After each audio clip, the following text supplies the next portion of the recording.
السلام عليكم ورحمة الله وبركاته. رمضان مبارك. كسو دوادا قصدينا مانتا قصة عجيب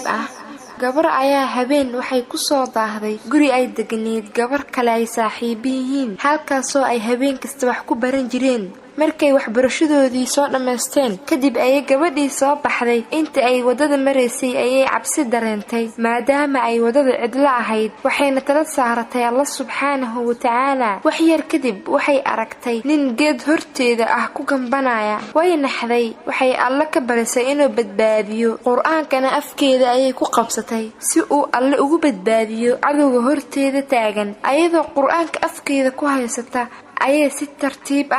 ninkii u soo agmartay gurigeedii ay si nabad ku tagtay subaxii waxay maqashay in wadadii ay soo martay geedkii ninku ku jiray agtiisa lagu dilay gabar xilliga oo dilka dhacay waa qadar 10 daqiiqo kadib markii ay meesha soo martay waxay dareentay in ninka dilka geystay uu yahay kii ay soo agmareysay si ay booliska u sheegto ninka tilmaamihiisa ay waxay aaday saldhigga kadib taliyihii saldhigga joogay ayaa u sheegay inay hayaan dhowr nin oo habeenkaas la soo qabtay looguna shakisan yahay inay dilka gabadha geysteen sida darteed wuxuu gabadhii ka dalbaday inay ragaas wajiyadooda eegto oo ay sheegto hadii uu ku jiro ninka ay habeenkaas aragtay gabadhii ayaa si geesinimo leh u soo hor istaagtay raggii eedeysanayaasha ahaa waxayna ka aqoonsatay ninkii wayna sheegtay ninkii ayaa isla dambigii cadeystay gabadhii ayaa taliyaha ka codsatay in ninka loo weydiiyo sababta uu ayada u soo weerari waayay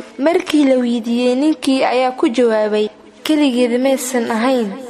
waxaa dhinacyada ka socday 2 nin oo dhaadheer misna xoog badnaa subhanallah malaha waa malaa'iktii rabbi ileen quraanka ay afkeeda ku haysatay markay soo mareysay Allah quraanka wehel noogu yeel aamiin ya rabbi